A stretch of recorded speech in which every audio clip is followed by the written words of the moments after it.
Hello, everyone. Thank you so much for joining us today. Today's webinar will be on advanced coloring and painting in Clip Studio Paint. It will be hosted and presented by John Rauch. Before we begin the webinar, there are some housekeeping items that we'd like to go through. First of all, the webinar will be approximately 1 hour long. All attendees will be muted. The Q&A session will be during the last 15 minutes of the webinar. Attendees can ask questions in the GoToWebinar question box right away. Due to time constraints, not all questions will be answered. The webinar will be recorded. The recording will be shared on social media and will be sent to all registrants and attendees. As well, today's panelists are myself, Fahim Niaz, Joanna Brower from Celsius, and John Rauch, your presenter. For those of you who are joining us for the very first time and have never heard of Clip Studio Paint, Clip Studio Paint is your all-in-one solution for stunning, ready-to-publish illustrations, comics, manga, and animations. To learn more, please visit us at www.clipstudio.net/en or at graphixly.com.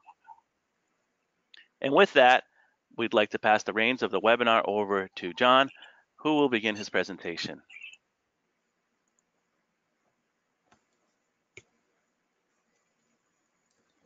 Hey guys, so I'm John.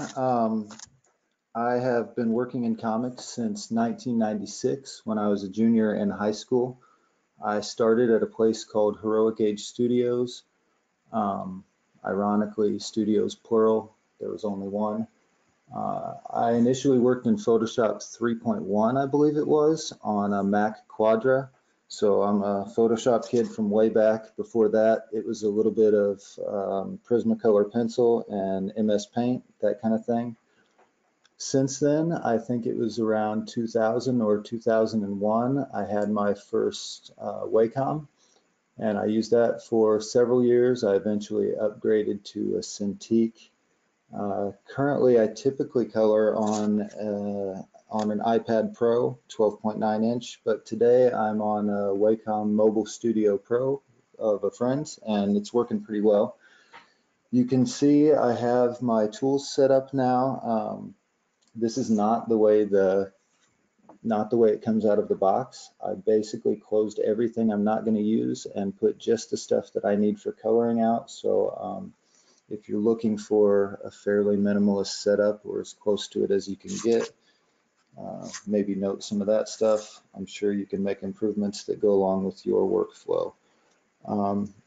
Anyway, getting started though, so I thought I'd talk about this worksheet that I've created. Essentially, before I was even contacted about doing this webinar, I had been working on a worksheet that I'm going to be disseminating as instructional material at some point, where I kind of took inspiration from the Marvel universe, especially the most recent movies where they fight Thanos and all that. And I just decided to make some characters that kind of teach the principles I want to teach here. So right off the bat, before we get into that, I'm going to show some basic tools we'll be using. The G-pen, the wand, and the bucket specifically. If you've ever done flats in Clip Studio, you may be familiar with these. If not, I'll show you some of the relevant stuff. So right off the bat, P on the keyboard will switch you between the G-pen and the pencil. We'll choose the G-pen here. Over here on the G-pen, I don't know if you can see my cursor, hopefully you can, there's anti-aliasing. I like to choose none, the hardest edge possible. If I switch to the wand, which is W, I can click this little tool guy here, the wrench, and under anti-aliasing, I can make sure that is selected off as well. And the paint bucket, I don't think that has a keyboard command, but you can go to that and also make sure anti-aliasing is off right there.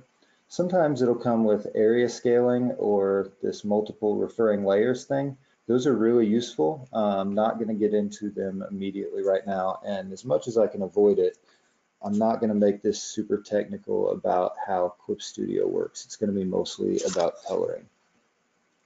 So the three tools here that we have, and I'll switch over to my notes file so I can demonstrate them. The G pen is what I'm going to use to make solid lines. So you can draw anything you want with that. If you zoom in real close, you can see that stair-steppy edge there. That means there's no soft colors, there's no 50%, there's no halfway between what fills and what doesn't get filled. And the benefit of doing that now is we can switch over to the wand tool and we can get that precise selection. And if we decide we don't like it, we can change it after the fact. I can delete it back out. There's no fringe. If I wanted to keep it, I can make some adjustments to it. It's very editable and keeps your file size small and your layers minimal. So I like to use those as much as possible, those three tools, the G pen, the paint bucket, and the magic wand. So now that we have those down, one of the first things you'll need to address if you start coloring is layer setup. And I created these three characters up here. They are Bomb Bunny, Arthur Starr, and Avant-Garde. And basically each of them represents a different layer setup here. Back in the old days, even prior to me in the 90s, they used to cut film and they would layer the film in, I think it was 25% increments of cyan, magenta, and yellow.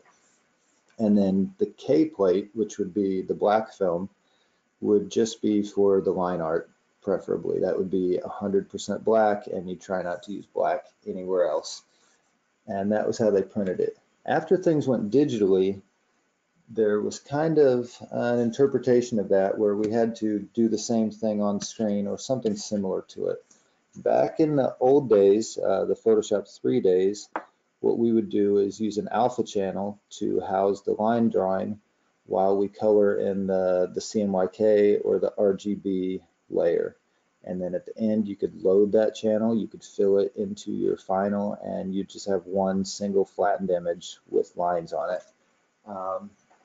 So this Arthur Starr guy that I've got, he kind of represents that old school style. So let me get down and manipulate his layers here. You can see if I turn off these lines, you can see exactly what's underneath them.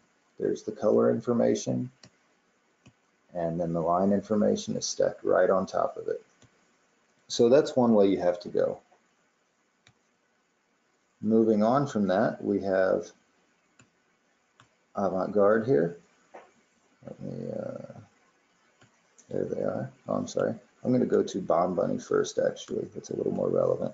So Bomb Bunny is kind of an upgrade on that general setup, except in this case, we've used some of the tools that I was just talking about to make these hard edges, and I've included the lines and the color on a single layer now because I don't need an extra one because I can manipulate each of those colors separately with the hard edges. It's super easy to wand them, to select them, to make changes if I decide that I want to change his carrot.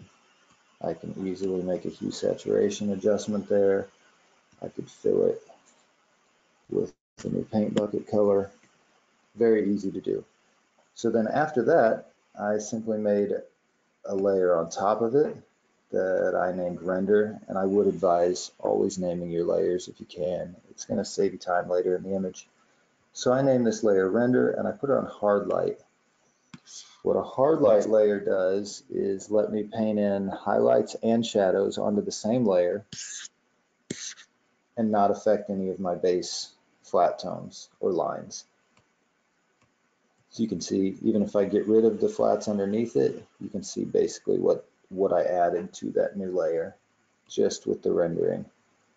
And in that case, I'm a little less, if I want to make a change to the rendering, I can go back and wand from my base layer, switch over to the render layer. There's also, that was that multiple referring that I mentioned to earlier. There's a shortcut for that where you can wand from a layer without switching to go to it. But now that I'm there, I can make some changes to that rendering within a masked selection if I want. So that's more of a modern approach to a layer setup for coloring. And then this avant-garde, I had to put this in here just because I think minimalism should be represented, and I think it's a factor. We should always be looking for the simplest setups we can find. This is just a very graphic approach, no rendering, except that there's some hard edge rendering that's given the same amount of priority as the lines. So in this case, let me switch over to the layers on avant-garde. I can manipulate line and color. There's virtually no distinction between the two, just by paint bucket, by wand, any of those tools will make it super easy. Let me see here. And you can see I can just fill in new colors anywhere. And if I turn off this follow adjacent pixel, it will hit all of the instances of a color. So if I don't like that accent color, if I want to change it once and all over the image, I can do that. Actually, while I'm here, I'm going to zoom in also and show the difference between an aliased and anti-aliased edge. So you can see on the edges of this text here, this is anti-aliasing. And it was a feature to make those stair-steppy edges a little less obvious. But if you have a high enough resolution image, I think I'm perfectly content with the sharp edge. So over here to the notes that I made in advance. Basically, you have three different approaches you can take to layer setup. The old school mode is just lines on top of color. It's very simple. The modern is as many layers as you need, as many blending modes as you need, but we can get a little more creative. It doesn't have to be limited by the old technology, the old way this stuff was made. And then the minimalist way is just putting everything we can as clean edges on one layer so that we can get back to it later. And you know, it's minimalist is a direction, not an end goal, if you've ever seen that documentary that everybody's seen. So, you know, if you need a couple layers, if you need something, you're still working in that direction. But those are probably the three ways that you should think about setting up layers. And then you can customize per job with what you think would be useful.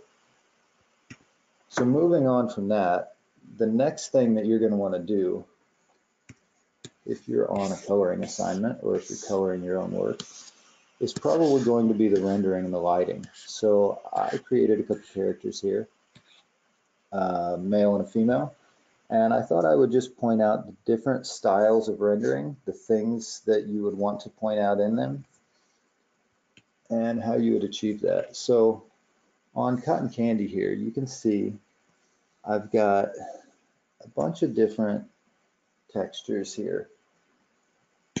When I'm rendering anything feminine, and when I say feminine, it doesn't mean it has to be a female, and when I say masculine, it doesn't have to be a male. I'm talking about the qualities. So if you are rendering a scene that seems to be action-based, you know, I would tend to associate that with masculine. If you are doing something a little more homey and familiar to regular people outside the superhero genre, that kind of thing, you know, sometimes that goes a little more feminine, and there's for sure room for personal interpretation and your own artistic style here. But the way I like to think of it is kind of like a priority list.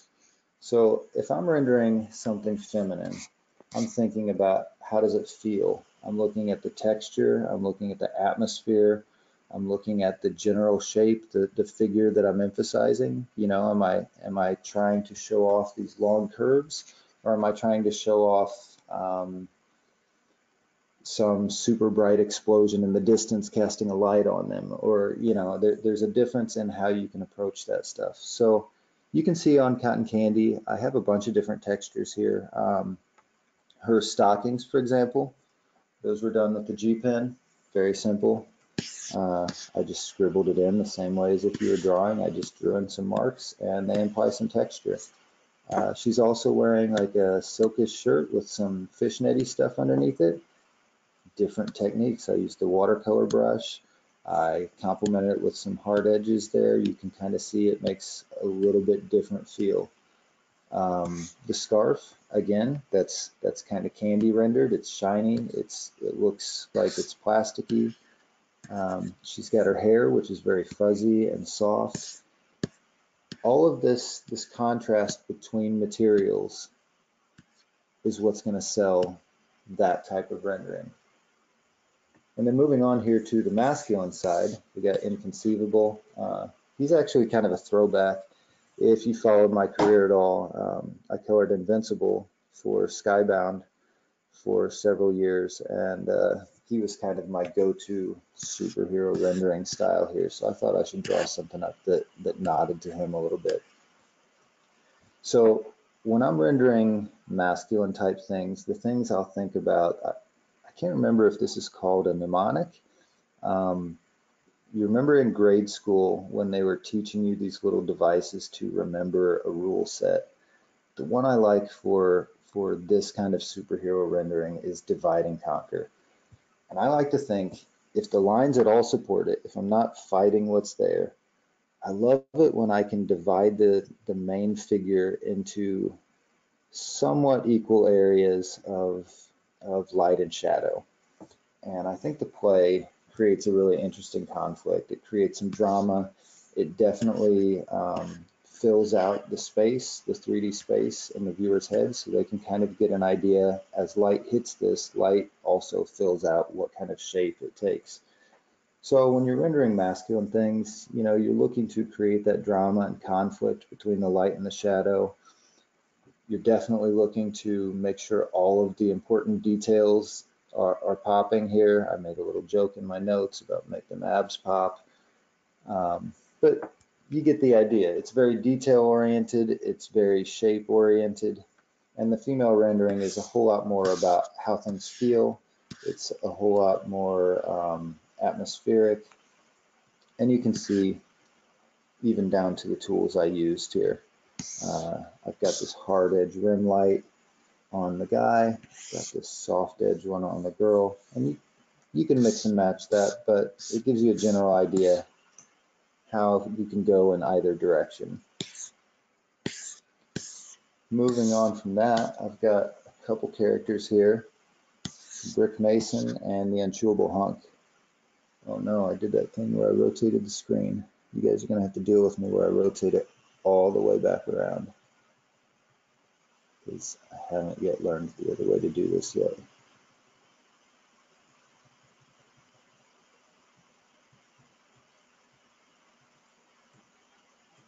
Okay, so sorry about that. Brick Mason and Unchewable Hunk. So these guys are kind of two sides of the same coin in coloring. On one side, you've got the, you know, sometimes you get an assignment and you'll have an artist that's super structured. They're building their images. It's composition first. They're focusing on overall form and shape and the planes. And then they're dividing that up and adding character and detail and texture. And you can tell that there was a process, there was a structure, that every line on the page is there to indicate a real 3D form that could exist in 3D space and work. Unchewable Hunk, on the other hand, this is, maybe imagine your favorite 90s artist, right? He's got a lot of style. He does some great stuff with inks. It's super clever. But maybe he just drew that right on the page without any structural lines, any support. So we're going to go through how to handle both of those kinds of styles, drawing styles, and the lessons you can bring out of it. So if I was coloring one of those more structured artists, the types of things I'm going to be thinking about, I want to think hierarchically, first of all. I want to follow a similar thought process to the artist that created it. That way I can interpret what they're doing and emphasize it well. So first off, I'm going to be thinking about structural and composition related things. If there's anything I can do with color choice, with general contrast between the flat colors that's going to help sell the planes or the silhouettes of the image. Those are going to be my first choices. Second to that, I'm going to focus on bringing out the dimension to it, and I'm going to add light and shadow and fill it out in a 3D sets. Third step, and you could have a lot more steps than this, that's just the short list, but the third step is the detail. That's where I'm coming in making all those little markings, you know, the little specular reflections, the scratch marks, the texture. That's where all that happens.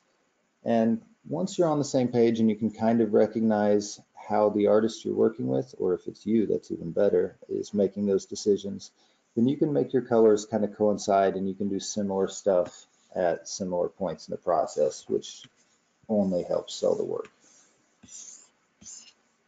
On the unchewable hunk, however, we're going the opposite direction with this guy. This guy, let me switch over because you might want to see the layers on him.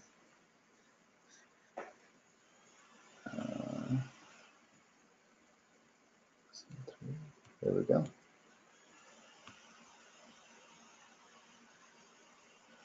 So you can see on him, I've got this base layer, and it's fairly flat. It doesn't have a lot of shape to it.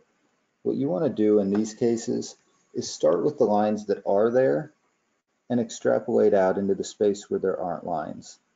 You know, look to trace those lines as much as you can and figure out where they're going, where they end, and fill up the space in the middle. It's not a perfect process. You might have to do some finagling around, some hatching, some fill work.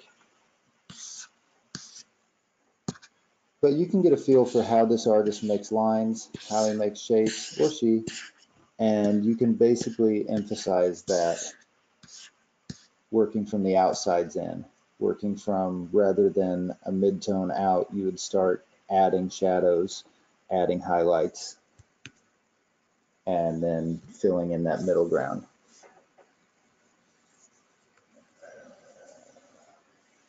One second here.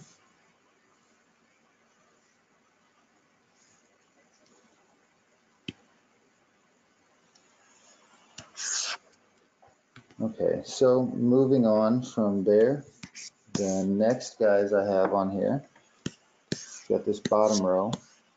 We have Tracer and Ink Thinker.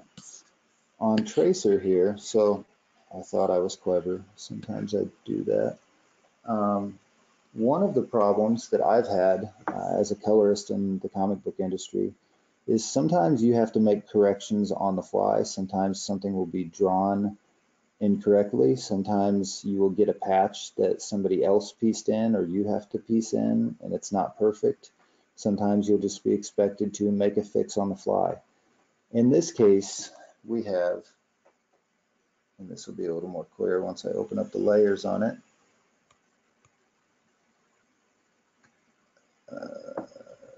Lesson 4, Tracer.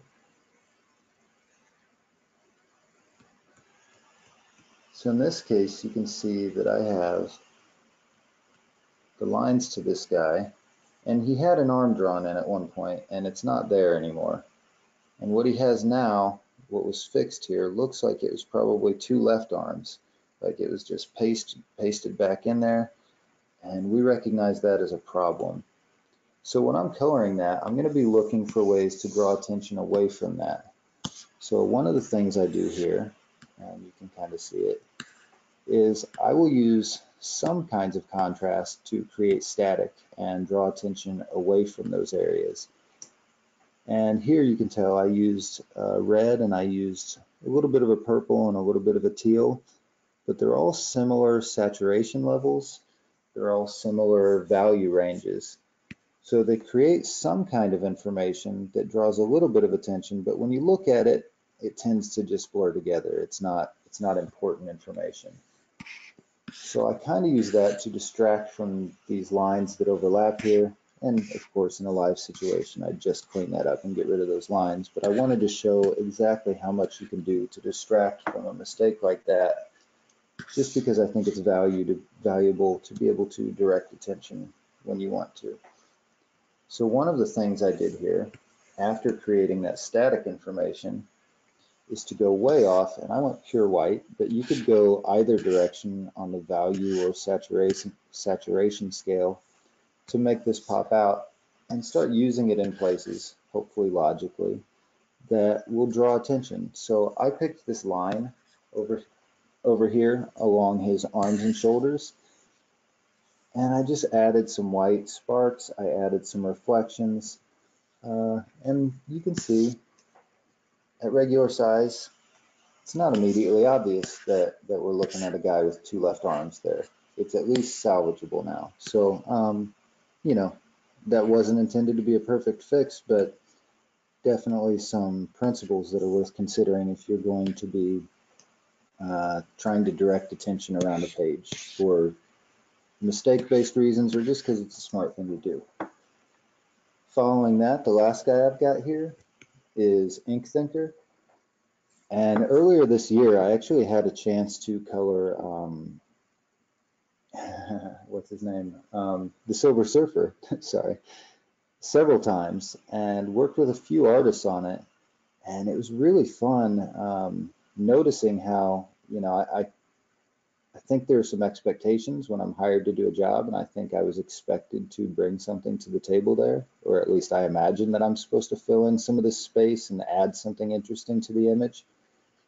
And when you get into it, when you zoom in and really start doing that, the only way to make it work is to understand the lines that you're getting from the artist who drew it and extrapolate from them. So in this case, going back to that G-Pen tool, one of the things that I found super helpful is I will go to stabilization, and you can use anything up to, I think 50 is the highest I've used.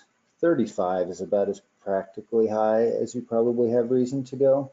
But let me show you the difference here. We'll go with 0. I'll have to switch it really for this guy. With 0 stabilization, I'm just drawing lines. It's exactly the line that I draw, exactly where I put it. Leave that there actually. And if I crank this up to, let's say 50, I'm going to be dragging this line around behind me, making for some much easier, smoother curves.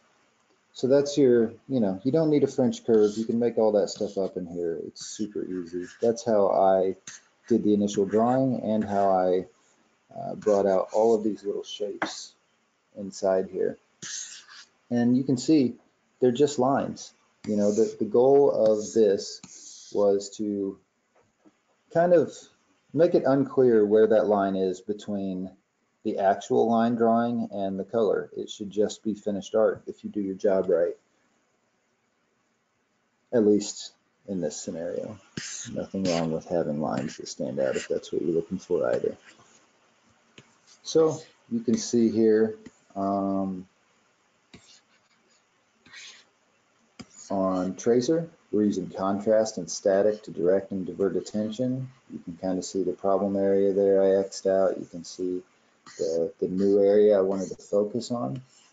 On the Ink Thinker here, basically the point here is to recognize that it's not lines and color anymore. Another valid approach is just art. You know, you can extrapolate and add to the art yourself as a colorist.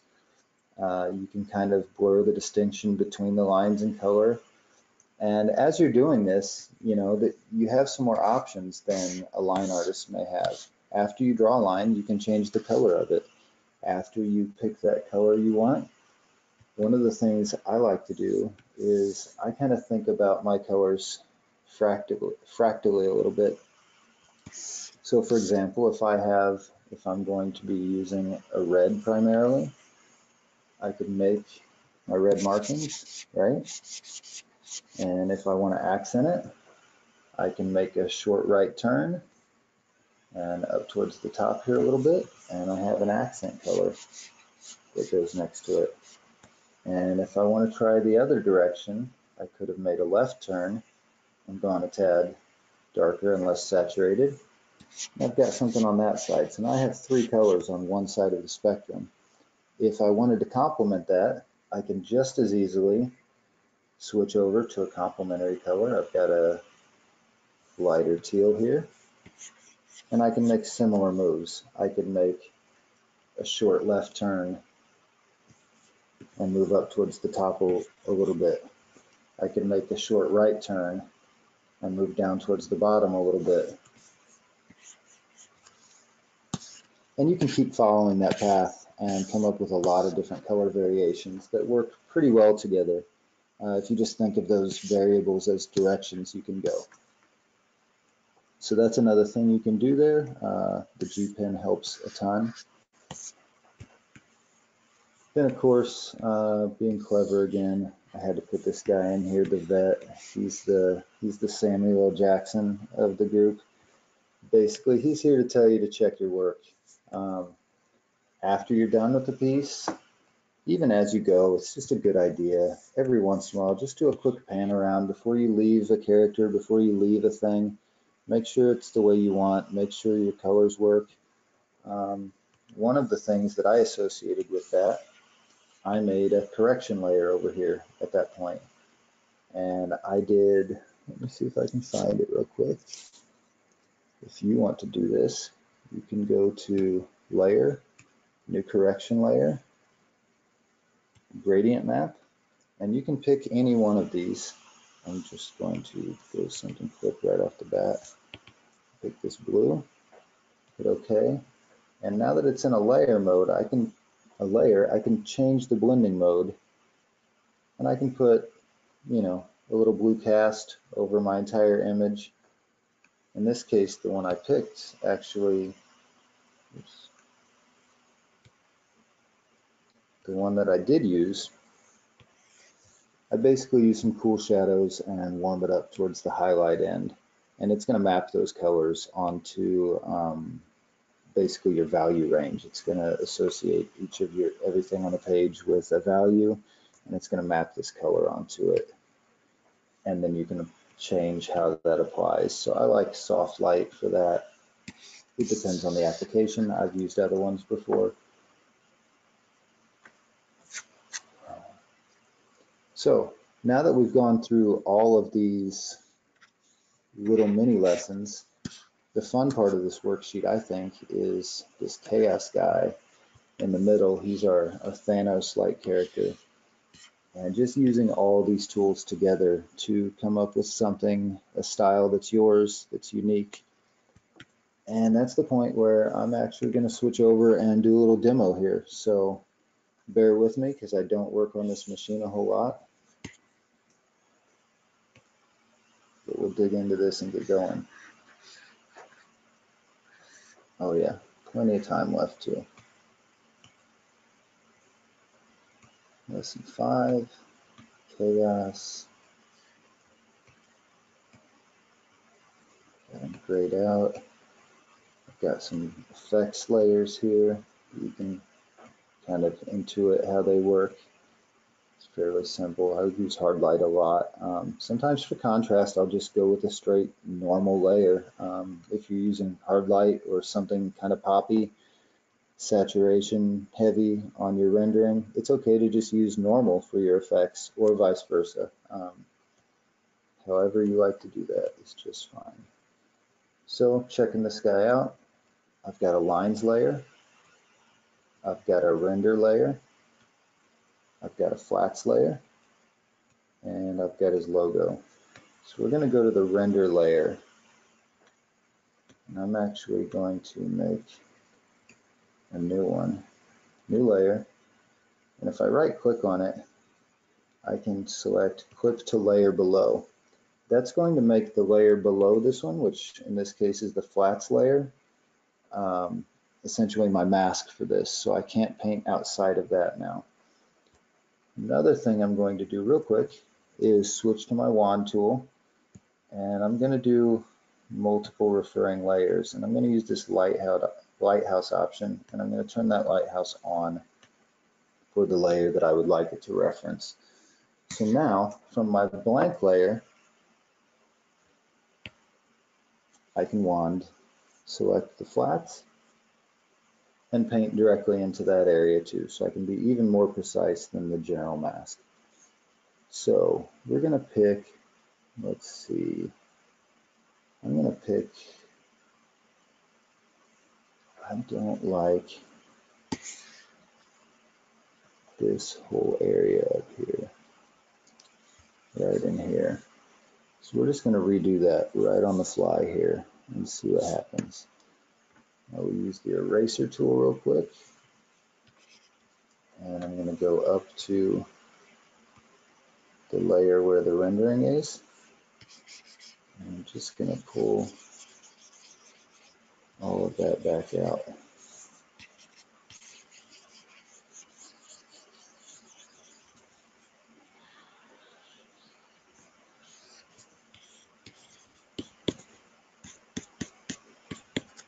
All right, now back on my newly found layer.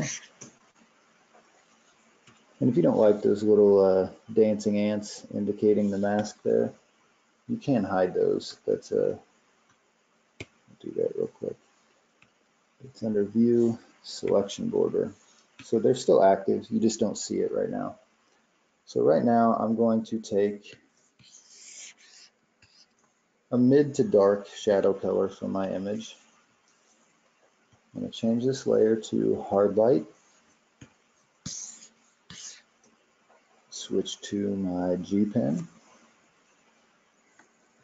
And I'm just going to start giving some dimension to this guy, trying to use some of the principles I was talking about already.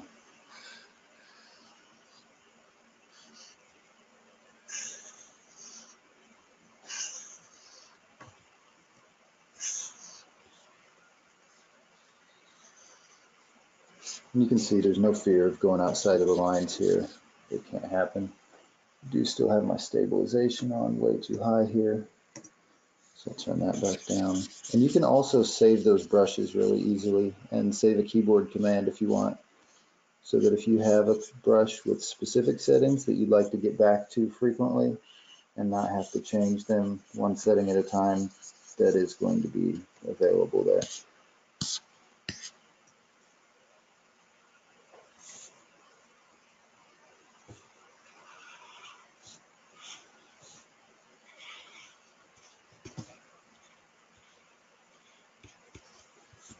Okay, just a little more.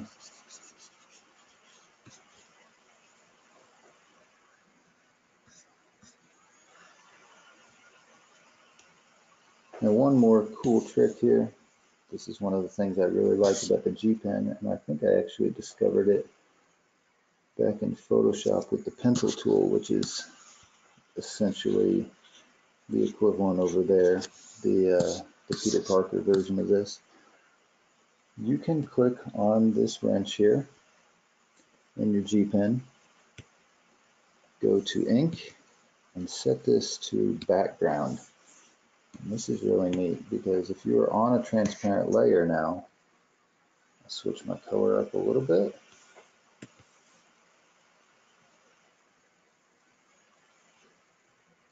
Back to the G Pen. And now everything I do will only work in the transparent space that hasn't yet been painted into.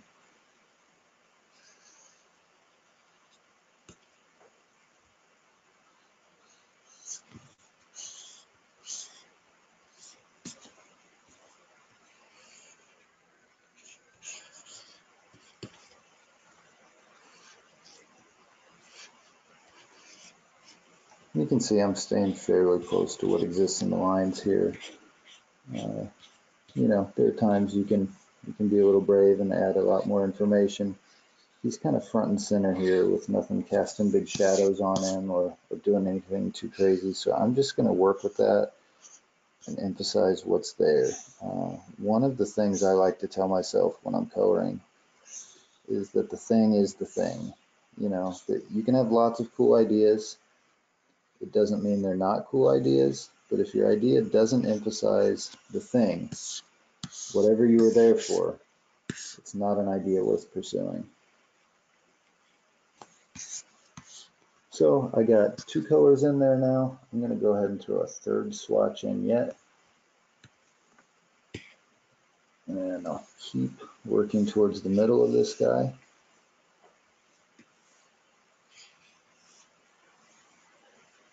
Get the swatch just right. And you can see I'm kind of doing the same thing with color choices that I was talking about on Ink Thinker, where I just move in a direction a little bit.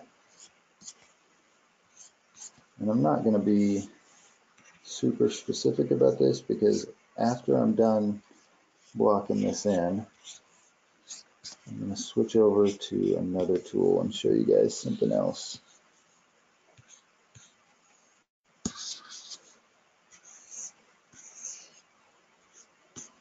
So the other tool that I would use in combination here is the watercolor brush, and I like it quite a bit.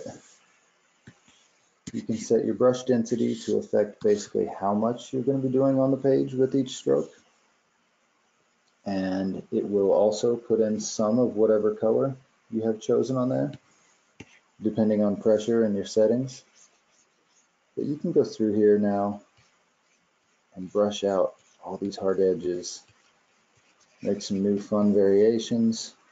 You know, if you used a lot of color swatches in there, which I didn't use a lot here, you can kind of push and pull those colors to where they interact with other colors that they weren't up against before. Sometimes you find some happy little transitions that are worth keeping or repeating. Basically, we work in a way that's really easy to edit, so don't feel afraid to try something. I'll soften this out real quick.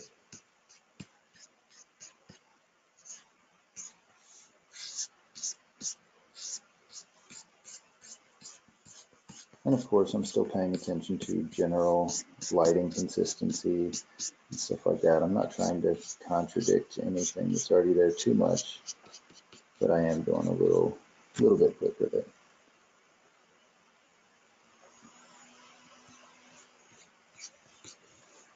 And you can see just by virtue of being on a hard light layer, how easy it is to come up with colors that still complement what I'm doing here.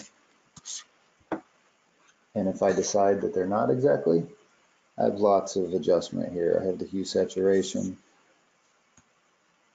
That gets you pretty far. That does most of the stuff you want to do. I also have a pencil here.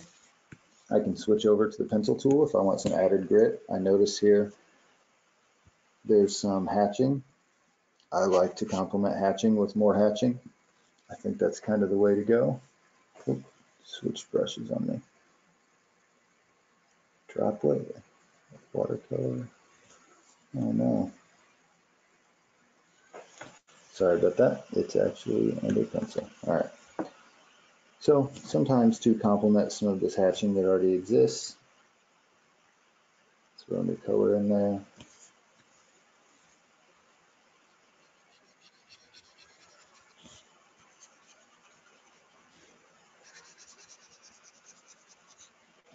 And just add some accents of my own here and there. And if they're a little too harsh, don't worry about it. You can brush them out. It's all really easy to do.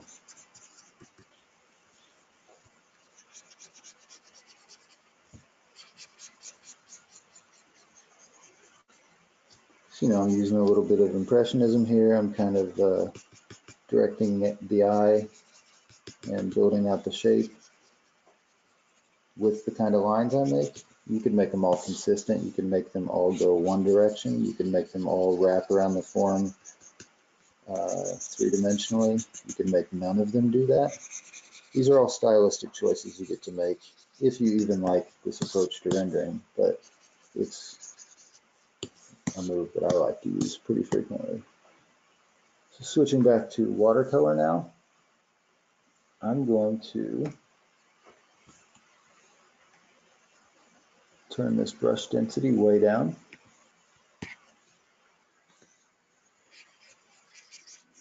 soften this up a little bit.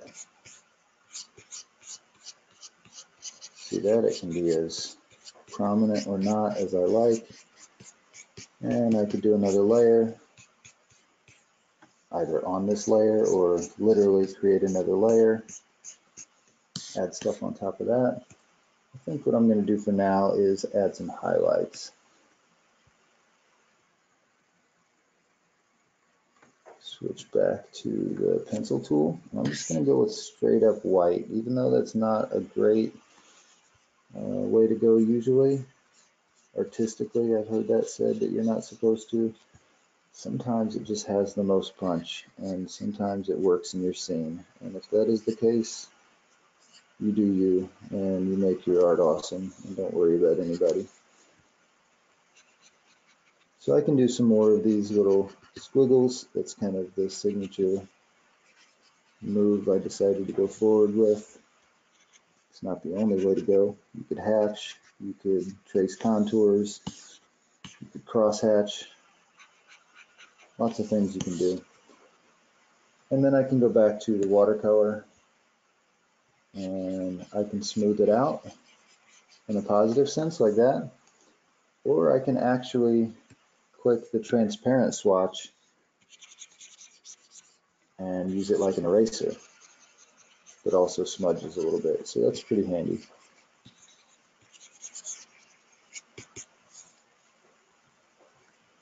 Finish this real quick.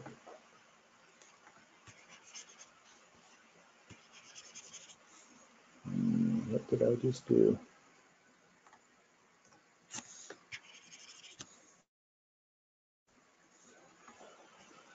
All right, well, let me see here. Just add a couple specular highlights here.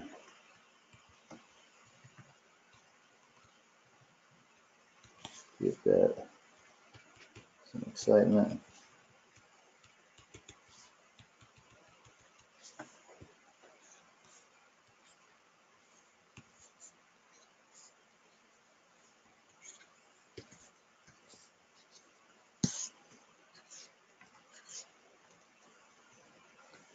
And you kind of get the idea.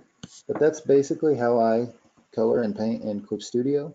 Some of the principles I keep in mind, and a quick demo of this worksheet that I'm going to be debuting hopefully in the next month or two. So Fahim, did you want to take it back? I will take over from here, and we'll go into the questions for you that we got during the stream. Thank you very much so far. We have a lot of questions regarding your personal work too. First of all, do you have any traditional schooling in art, or are you mostly self-taught? I made it through 2 years of art in high school, and I got my first job opportunity, and it didn't make sense to quit to go get educated in a thing I was already being paid for. And it actually has been kind of a long road since then, trying to acquire the same knowledge. But no, I don't have any education. It's all been just see a problem, fix the problem. Okay. What inspires you when drawing? When drawing, I feel very confident when I color. When I draw, I'm still looking for kind of mastery of that process and figuring out what it's supposed to be about. I refer to that saying I used before, the thing is the thing. When I'm drawing something, what is it I'm trying to capture in it? Is it just a human? Am I trying to capture a feeling, emotion? I think it helps to prioritize like that. So that's kind of the way I try to look at it, at least. Okay. So on the technical side, how do you choose the colors you use for shading? Yeah, so there's a lot of ways to do it. The one that resonates the most with me, I like hard light layers, because you can start with the implication in a hard light layer is that if you filled the entire layer with neutral gray, nothing would happen. It would look identical to whatever was underneath it. Then as you move out from gray towards light, dark, or saturated, it moves in that direction. So I think directionally, I think out from gray. And, you know, there's some basic color setups that work. Sometimes I'll think split complementary, where I'll go one warm direction and two cool directions. But I'm doing the same process that I mentioned before, where I follow a path out, and if I'm making left turns, and you know, it's basically just repeating that, memorizing what was there, and you know, getting to the colors that I think work for selling what that image was. Okay. You talked at the beginning a little bit about the anti-aliasing setting for your pen. Yes. And we got the questions. From which resolution onward do you think it's okay to use a pen that does not have anti-aliasing? Because it does look jagged if you Sure. zoom Yeah. in a lot. Yes. I think you were viewing it at like 400% there. Typically, if I work on a comic page, that's going to be print size at like 400 pixels per inch. I think that's a good place to start. At least that, if not 600. Hmm. And then you'll never notice that when it prints. Ink isn't as precise as pixels. Yeah. Okay. And you also showed the stabilization feature um, for a part of the introduction. Um, it seems it's very difficult to predict where the lines are going with this, the settings as high as you did them. How do you determine the flow of a pen with that? Sure. So it depends on the kind of line that I'm going to be drawing. If I need to make a sweeping arc that's going to go across an entire page, um, you know, that's not a move that I could make with a very fast arm movement and still end exactly where I need to. So that's a case where I may turn the stabilization up really high so that I can slow down my stroke a little bit and be precise with the starting and ending point, but still get some nice smoothing in between. If I'm drawing shorter lines, if I'm zoomed in and drawing detail, I'm going to turn that way down or not use it at all. Hmm. Okay. You also showed a lot of the texturing, like in the end with the hatching. How do you usually approach your texturing work?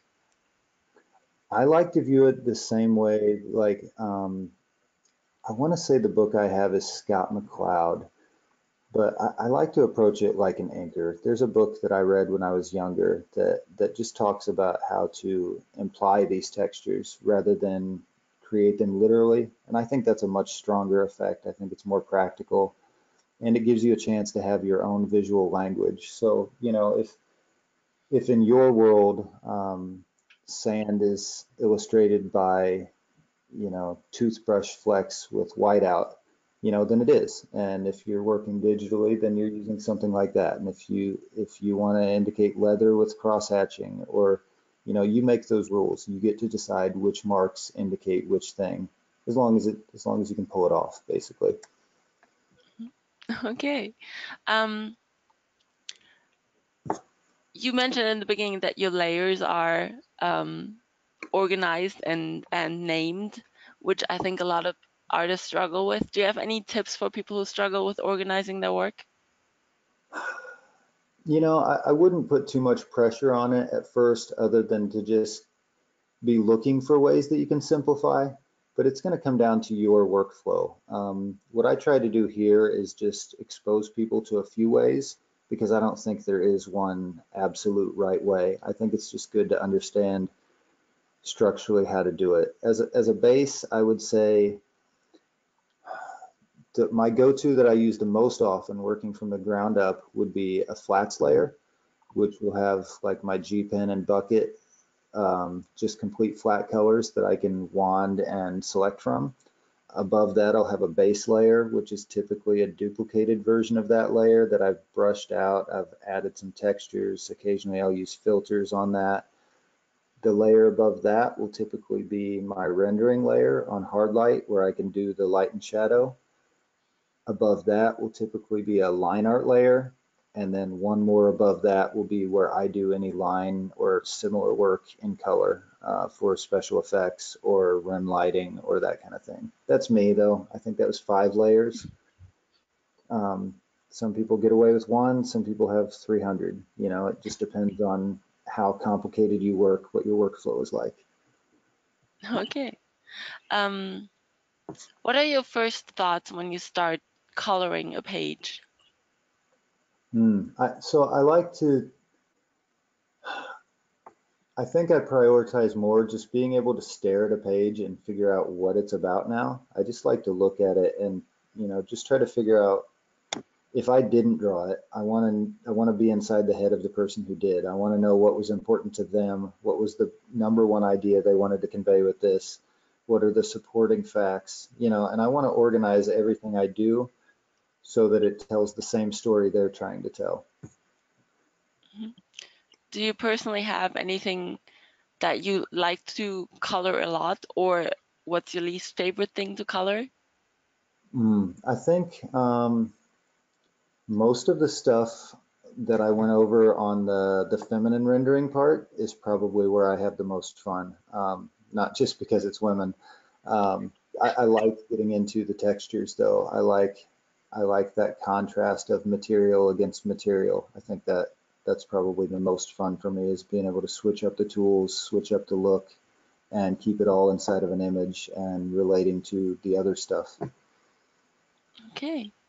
You talked a little bit about the digital courses you were going to create. Can you repeat that and make any predictions on the plans of releasing a course in these types of techniques? Sure. So it took me a little while to make up this worksheet, and I still have a little bit to go on it, but it's mostly there. I do have probably about 100 hours of. I'm creating a chatbot who basically, if you want to work on this worksheet and learn these things, the chatbot will walk you through it conversationally. So I'm building that now. I hope to be done. 2 months would be the most that I could go without feeling bad about myself as a human for. Okay, so a bit in the future, where can we find the worksheet when it's done? So the chatbot will be the primary source, and that'll have a Facebook page and probably an Instagram page. It will just be called Crayon King. Uh, Okay.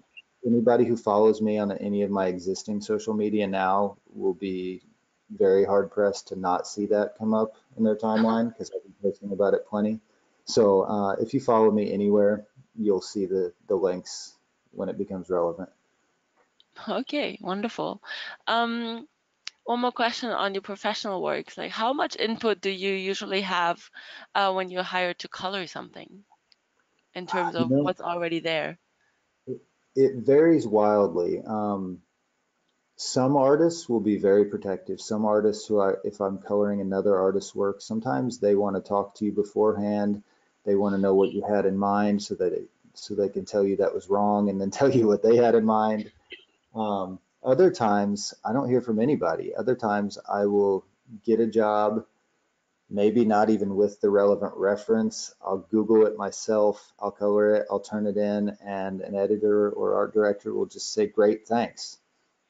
So it's everywhere between those. And sometimes there's multiple rounds of revisions. It varies. Mm. What's the easiest and most fun for you, when you have more freedom or when you're more guided in that? The egomaniac in me wants to believe that everybody who hires me just wants a crack at whatever genius is waiting in my head to pop out, and that I could just go crazy. But sometimes I need to be reined in a little bit. Okay. Somewhere towards the end of freedom, but not entirely. Okay. And then we have like a very broad question to close this off. What do you think makes a good illustrator? I think priorities make a good illustrator. I think you need to be able to look at the job, decide what it is you're actually being hired to do, not get stuck in the weeds of, making the perfect line or putting down the perfect color, but implying the right emotion, implying the right action, the right feeling. I think the people who focus on that are going to get the other stuff right. Okay. Thank you very much. That was it in terms of questions. Thank you for your answers and taking the time to do this. Oh, no problem. Thank you. All right. Thank you so much, Joanna. Thank you, John. For all of you who are still with us, if you'd like more information on Clip Studio, please visit us at clipstudio.net/en or graphixly.com. This webinar will be recorded and it will be posted on YouTube at both the Selfless Web channel as well as the Graphixly channel. So please make sure to subscribe to both of those as well. Once again, thank you so much, John, for your time. I really appreciate it. I certainly learned a lot. I'm sure the audience learned a lot as well. For those of you who are interested in keeping in touch and keeping connected to John, please make sure to follow him on social media. You'll see his handles right there. As well, there are a series of surplus questions that were not answered due to time constraints. We'll make sure to pass those over to John, and John will interact with you guys and answer some of those questions on his social media. Once again, thank you, John, for your time. Oh yeah, thank you. Take care, everybody.